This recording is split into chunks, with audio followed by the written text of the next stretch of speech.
1 week ago, we shocked the establishment and redrew the political map with a campaign relentlessly focused on the needs of working people. We always thought our victory would come after multiple rounds of ranked choice voting. So when we got more first-round votes than Eric Adams got in 7 rounds in the last election, it was astonishing. Since then, a lot of people have asked me if I was surprised by the results. In some ways, I was. But in other ways, this was always the plan. We wanted to rebuild a coalition that had frayed over years of disappointment and neglect, to win people back to a Democratic Party that puts working people first. So let's break it down. Last November, New York City saw some of the biggest shifts towards Donald Trump of anywhere in the country. Much of it took place in working class and immigrant neighborhoods. A few days after the election, we went to Hillside Avenue in Queens and Fordham Road in the Bronx, not to lecture, but to listen. And what we heard was a desire to bring down the cost of living. That was our focus, and many of those voters came back. Brighton Beach went for Trump by 44 points. Last week, we won it by 16. College Point was a plus 11 Trump neighborhood. We took it by 8 points. We saw similar or even bigger swings in Bath Beach, Astoria Heights, and the North Shore of Staten Island. The headline is clear. We can win back voters many have written off if we give them something to vote for, not just tell them what to be against. When Eric Adams eked out a win by 7,000 votes 4 years ago, he called it a mandate and pronounced himself the new face of the Democratic Party. Even then, it was a little ridiculous. But in some neighborhoods, he did put up impressive margins. Take Flatbush, for example. Eric Adams dominated there, double digits ahead of his next rival. On Tuesday, there was also a double-digit victory, except it was for us, over Andrew Cuomo.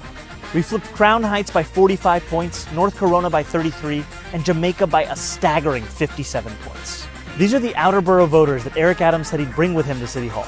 He served as donors instead. Whether we're talking about young voters, older voters, or just plain disaffected New Yorkers, no campaign in recent history has been as successful at driving new voter registrations, especially in the 100 days before the election. Just take a look at this graph. According to the Times, in the 14 days before the registration deadline, about 37,000 people registered to vote.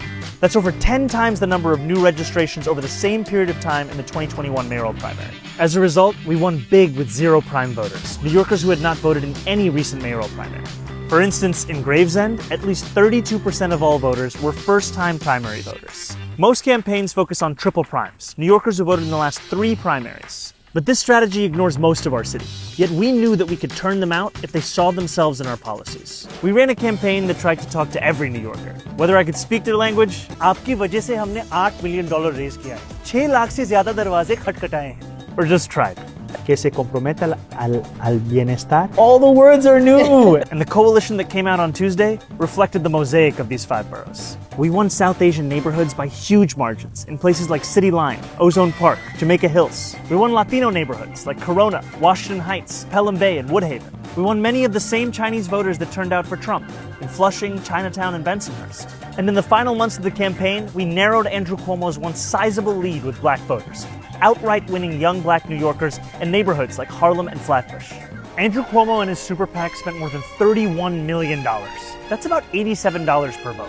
We were focused on affordability, and it cost us only $19 per vote. But what you did for us was worth so much more than what money could buy. The result? We shattered everyone's expectations, including our own. A Cuomo spokesperson put it best, saying they had not foreseen our ability to, quote, expand the electorate in such a way that no turnout model or poll was able to capture. Conventional wisdom says the left can only win low turnout elections. We rewrote the rule book by, get this, talking to New Yorkers. Politics in this city won't ever be the same, and it's all thanks to you. The next chapter begins today, New York.